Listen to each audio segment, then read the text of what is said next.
ચાલો વિગતવાર જોઈએ। એનઆઈએના દેશભરમાં અલગ અલગ સ્થળે દરોડાની કાર્યવાહી અને સાણંદના ચેખલા ગામમાં મદરેસાની શંકાસ્પદ ગતિવિધિને લઈને ત્યાં એનઆઈએ દ્વારા સર્ચ કરવામાં આવ્યું।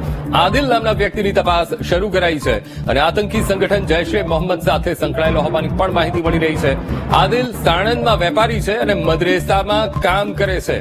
તો સમગ્ર દેશમાં એનઆઈએનું સર્ચ અને ગુજરાતમાં પણ અલગ અલગ સ્થળોએ એનઆઈએનું સર્ચ અને એમાં સાણંદના ચેખલા ગામમાં પણ એનઆઈએ તપાસનો ધમધમાટ તેજ કર્યો છે।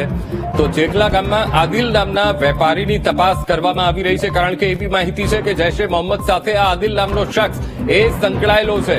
દેશભરમાં અલગ અલગ જગ્યાએ એનઆઈએના દરોડા અને સાણંદના ચેખલા ગામમાં પણ મદરેસાની શંકાસ્પદ ગતિવિધિને લઈને સર્ચ હાથ ધરાઈ રહ્યું છે। આજ બધે સંવાદદાતા અનિતા પટણી ફોનલાઈન પર જોડાઈ ગયા છે। અનિતા, દેશભરમાં એનઆઈએ દરોડા પાડી રહી છે અને ગુજરાતના સાણંદના ચેખલા ગામે પણ મદરેસાની શંકાસ્પદ ગતિવિધિને લઈને સર્ચ, શું કાર્યવાહી અનિતા?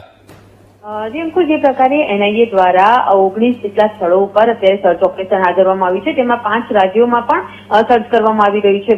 ખાસ તો જૈશે મોહમ્મદ સાથે જે સંગઠન આતંકવાદી છે તેની સાથે સંકળાયેલા જે શંકાસ્પદ લોકો જે છે તેની ગતિવિધિ જે સામે આવી છે, જેને લઈને આ દરોડા પાડવામાં આવ્યા છે।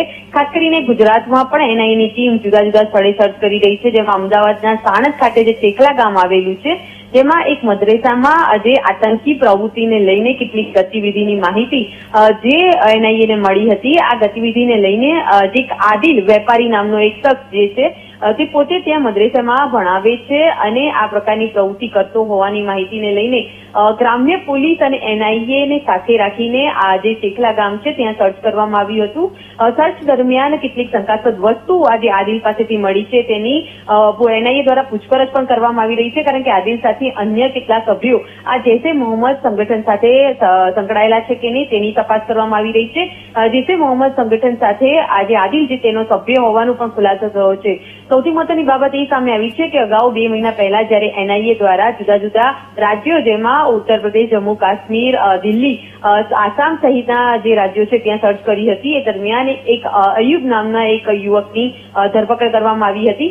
તેની ધરપકડ બાદ જે ત્યાંથી જે મહત્વના પુરાવા મળ્યા હતા, જેની તપાસમાં આજે સાણંદ કનેક્શન સામે આવ્યું હતું। આદિલ પણ આ સંગઠન સાથે સભ્ય હોવાનું સામે આવ્યા બાદ હાલ એનઆઈએ અને ગ્રામ્ય પોલીસની ટીમ દ્વારા સર્ચ કરવામાં આવી રહ્યું છે। હાલ આદિલની પૂછપરછ પણ કરવામાં આવી રહી છે, તેની સાથે સંડોવાયેલા જે અન્ય સભ્યો છે તેની પણ શોધખોળ કરવામાં આવી રહી છે। જી બિલકુલ અનિતા, સમગ્ર માહિતી સાથે જોડાવા બદલ આપનો આભાર।